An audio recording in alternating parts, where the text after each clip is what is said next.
Hey guys, thank you for tuning into this. I really appreciate it. I just kind of wanted to go over a brief overview of alcohol and exactly how it can be categorized in the best ways. Now, forgive me if I go over any information that you already know. I probably will, but I just want to give you a brief overview, so hopefully there's something that you didn't know as well. So let's get started. So if you Google the beer and you take off the count and all of that at the end and Google just the name of the beer, you're going to see Beer Advocate or Untapped come up first, usually. Those are the best ones for researching. Those are the ones that I would recommend. They'll tell you everything there is to know about those beers, and you can find the keywords, and the keywords are what's actually going to help you determine what kind of beer it is. So the very first thing you want to determine is whether or not this beer is Team Ale or Team Lager. Every beer you come across is either an ale or a lager, and you just kind of have to figure out which one. Now, when I say every beer is an ale or a lager, there are exceptions to everything, of course. Color's not really going to tell you. You kind of have to actually figure out what kind it is, and then you can go deeper to find out exactly what subcategory it'll go into. So you may be wondering what the difference is between an ale or a lager. So what makes a lager or an ale different is the yeast that they use. Lagers are made with strains that do their fermenting at cold temperatures. They sit at the bottom of the liquid while they work. That's why lagers are also called bottom fermented beers. For drinkers, taste is the key distinction. Unlike ales, lagers are crisp and dry with a special ability to quench thirst. You'll see Coors Light, Bud Light, thirst quenching. Those are all pilsners. But ales are made with yeast that prefer to ferment in warmer environments, closer to room temperature actually. The yeast floats on the surface while it does the work, so ales are sometimes called top fermented beers. But this is where it gets tricky. There are so many different strains of ale yeast that add to all sorts of flavors, from fruity to earthy. So there's a huge variety of options to explore in this world, with sweet brown ales, zesty wheat beers. So I'll just kind of start with going down through the list. The very first thing that comes up for beer is going to be barley wine. That's going to be a very strong ale. The only time that you'd ever really determine that this is what you would use is when you see the word barley wine on there. That's going to be the indication that it is what you're looking for. Also, as we go down, Belgian style, if you see something that says Belgian, it's probably going to be in this thing. So that's going to be your keyword that you're going to be looking for. The Belgian style is less bitter and sweet. It was actually meant to compete with Pilsner during World War II. With Belgian-style ales, these brews are in a world of their own because the term is used for so many different styles. So if you see Belgian style, just put it in that Belgian category. The next one is similar. When you see blonde, you're going to put it into the blonde category. They are what they are. If it says pale, it's going to be a pale ale. But if it says blonde, it's going to be blonde, golden, and you can just kind of determine to differentiate which one it would go into.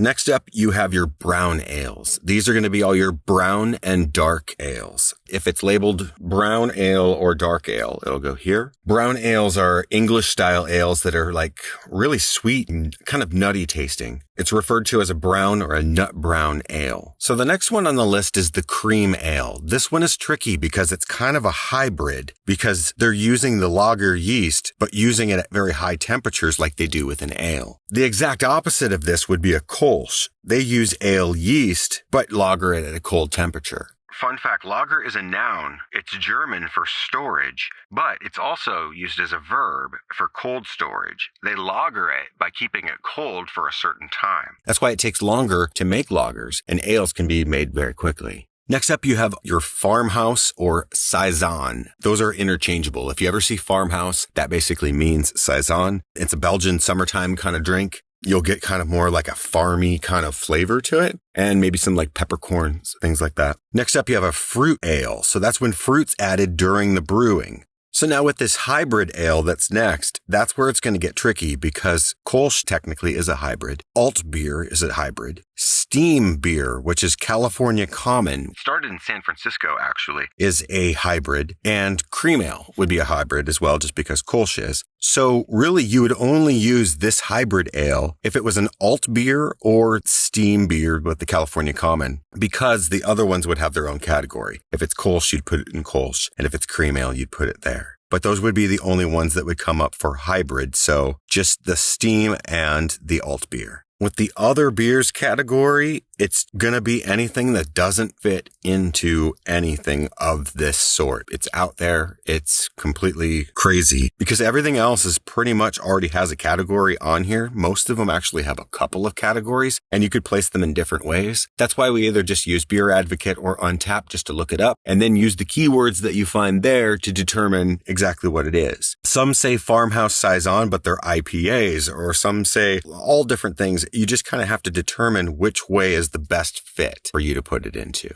Some special categories are like fruit beers, radlers, which are part citrus juice. The word radler means cyclist in German because legend has that these mixtures were originally invented to quench the thirst of people who had just enjoyed a bike ride. A shandy is also a mix of beer and fruit juice, usually lemon. Shandy and a radler are pretty much the exact same thing. There's also honey beer, copper-colored beers that have a creamy mouthfeel and caramel flavors. Beer that gets a little help from bees can be sweet, as you might expect, but the effect is usually subtle. With a pale ale, it's the same thing. It'll say pale ale. It's a lighter ale. English-style pale ales, also known as bitters, are malty and earthy. American-style pale ales have more of a hoppy bite, sometimes with citrus overtones. An American-style pale ale is often referred to it by its acronym, APA. Belgian-style pale ales are sweeter and less hoppy than the other two, but they can be spicy. The pumpkin ale, if it says pumpkin on it. A red ale, the exact same thing, kind of goes the same way.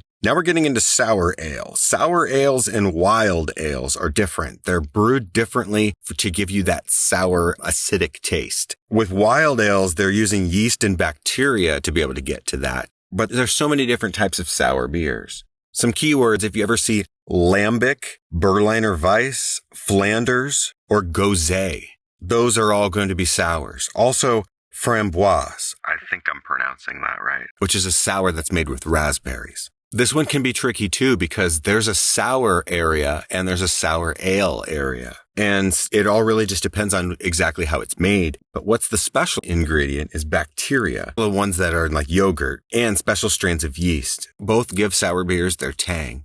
Okay, what else? There's also a wheat ale. If you see Hefeweizen, wheat beer, those types of wheat beers that are brewed with wheat, you'd put that under a wheat ale. So now we're going to go into, they're still ales, but they're stouts and porters. They're in a different category because they go a little bit more deeper, much more complex. Deep, roasty flavors of chocolate and coffee. They're not very bitter. Well, they can be, but they aren't always sweet. People associate them with wintry moods and foods, backyard grilling season. Porters and stouts. You're going to have your oatmeal stout and your imperial stout. It's just the same thing. It's either going to label it either as a stout or a porter. So you would just put it in either category. For specialty beer, that's going to be a crazy beer, something weird. Specialty beers will be like if you see something that has chili pepper or fruit and field beer or Japanese rice lager or smoked beer. All of those types of things would be specialty beers, something that's very weird, that's just kind of out there. And the next subcategory is IPAs. A lot of people like their beer bitter. IPAs originated in England during the 19th century. They had to make them extra strong and hoppy to survive the ocean journey all the way to India. They had to make it super powerful. Those are going to get broken down into what type of IPA that they are. You'll find American. If you see West Coast, that's going to be American. Double IPA or Imperial, that's going to go into the one. New England and hazy, basically it's whatever it is. A session IPA. What session means is light. Just a term that means lighter or lower alcohol beer. So a lighter IPA would be a session IPA. And the ones that you would use for other IPA is if you see black IPA, maybe a Belgian or an English IPA or a milkshake IPA. And now let's talk about lagers. When you break down lagers, we'll go in order with how we see it. There's an amber lager. With amber and red lagers, they use malted barley that's been toasted until it starts to brown, and they get a lager that's deeper in color. It makes a much bigger difference in flavor, too. You get caramel, toffee, toast aromas for darker beers. For American lager, it will again say American lager on it, so you'll know where to use it for that. Doppelbock. Doppel means double. So this style is a bigger and stronger version of the lower gravity German style Bock beers. You'll also see your Japanese lagers, your light lagers, which are just lighter in color, Mexican lagers, similar like a Corona or a Dos Equis, and you have your Pilsner, very light, refreshing, crisp, Bud Light, Coors Light, Michelob Ultra. I believe that wraps up everything for beers, but thank you so much for listening to this, and please tune into the next one. We have so much more to cover.